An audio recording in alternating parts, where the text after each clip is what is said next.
Welcome to Fridays with Mark. Today we're digging into Mark chapter 5. Mark chapter 5, Mark 4, and some of the other chapters which come before. The notion of chapters and verses is a medieval, I hate to use the word invention, if you will, but when the text was written, there weren't originally chapters and verses. These are more things that come later in the creation of Scripture, not creation of Scripture, but the Scripture became studied academically. Chapters and verses came into place. So you don't want to Mark or Matthew or Luke or Paul or John or anyone didn't have the chapters and verses that we have. It was more of a modern, and by modern I mean, I don't know, medieval, 1500s, 1400s, 1300s invention.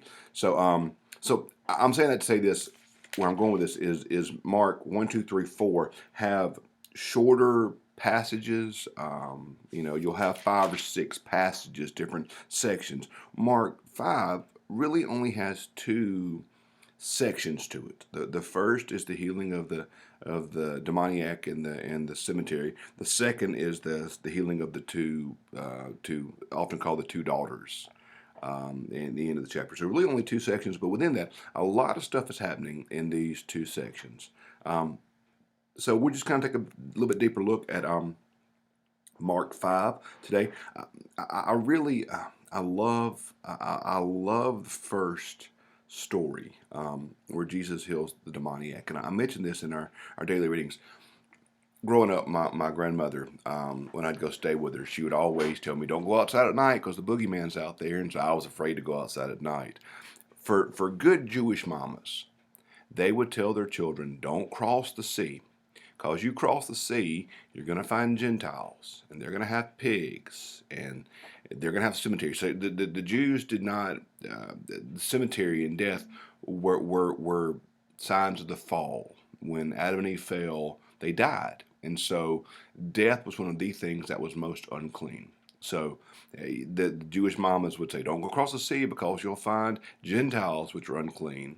And those Gentiles have pigs, which are unclean. And they have cemeteries in the middle of town, which is unclean. And they have naked guys running around the town, which is unclean." And so in Mark 5, they cross the sea, and what do they find? They find exactly that scenario. They find a man naked in the cemetery. They find Gentiles everywhere. They find pigs even. So it's like in Mark 5, in that beginning section, we see that Jesus literally confronts, for the Jewish person, their worst fear. Like this is the worst. It's my joke is, I'm afraid of being on a tall building being chased by a snake with a needle. This is the Jewish version of being on a tall building being chased by a snake with a needle. I mean, it's everything they fear all at once. And so we see this, and what we see is Jesus be Lord of all of this. He heals the demoniac. He casts out the demons.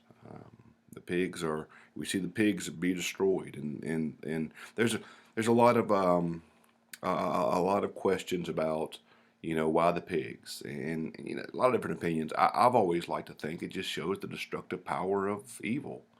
These demons were going to destroy something or someone. If they were cast out of the man, okay, we're going to go destroy the pigs. We're going to wreak destruction. John 10:10 says the thief comes to lie, kill, and destroy. That's all evil wants to do is destruction. Destruction every way that it can. So these demons rush into the pigs, and they are destroyed. But we see in this story, we see the man healed and restored. And one of the more interesting passages in this first section to me is verse 17. This is the townspeople across the sea, where it says, "They began to beg Jesus to leave their neighborhood." So these people in this town had seen Jesus heal and restore this man that was demon possessed. They saw him fix something tremendously broken, and you would think they would say, "Hey Jesus, come into our town, bring about more healing, bring about more resurrection, bring about more hope." And instead they say, "No, no, no. You ain't got to go home, but you can't stay here. You got to go." And so they asked Jesus to leave. Why? Why would they ask Jesus to leave? And Scripture doesn't say. It just says they asked him to leave. Um, my theory is Jesus is so life changing that can be terrifying. It can be truly scary to think, okay, if I allow Jesus here, if I allow Jesus into my life, if I allow Jesus into my family, if I truly allow Jesus to take control, then who knows what he's going to do? We know this. He won't leave things the same.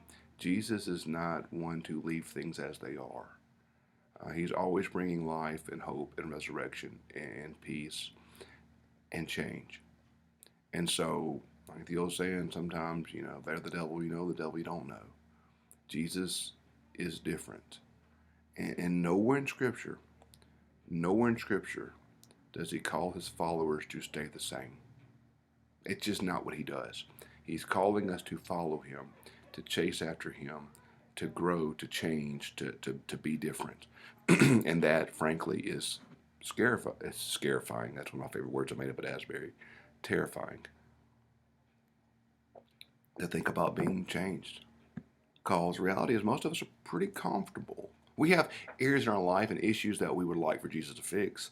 We have places of brokenness and places of fear and places of worry that we want him to fix. But by and large, most of us are pretty happy with how things are. And Jesus doesn't necessarily call us to happiness. He calls us to life. And that life is only found in following him.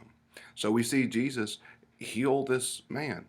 We see the townspeople come out and see this healing, and their response is, you got to go. You got to go. And to me, that's convicting. That's convicting in my life, because I always wonder, where are the areas of my life that I ask Jesus to leave? Like, okay, Jesus, I want you here. I want you to fix this part and do this and change this and do this, but not here. This is mine, and I don't want you to touch this. This is mine. I don't want you to have this. I want this part of my life to stay this part of my life. And Jesus says, no, I want all of it. I want all of it. And so they ask him to leave. And notice what the man does, though. And note, this is big. Jesus says, 18 says, and he was getting into the boat, the man that had been healed. He was going with him. And Jesus refused and said to him, go to your friends and tell them what the Lord has done for you. And he went away and began to proclaim in Decapolis how much Jesus had done for him, and everyone was amazed. The hardest folks to tell about Jesus sometimes are the folks we know the most. And it's hard sometimes to tell friends and family about Jesus. It's hard sometimes because they know us. I mean, your friends and why? Well, your friends and family know mistakes we've made. Our friends and family are aware of our faults, are aware of our failings, aware of our mistakes. And so, we can feel like a hypocrite talking sometimes to those folks that we know. But that's where Jesus sometimes tells us to go first. And the most is to our friends and family, to our coworkers, to our teammates. And notice what he says here. He says, don't go and tell them they're a bunch of big dummies and they need to stop everything. It says this. Go and tell them how much the Lord has done for you and what mercy he has shown you. Don't go and punch them in the face for Jesus. Don't go and beat up on them. But go and say, I'm different. I'm not perfect, but I'm different. What the Lord has done for you. One of my favorite stories about John Wesley is when his father was dying.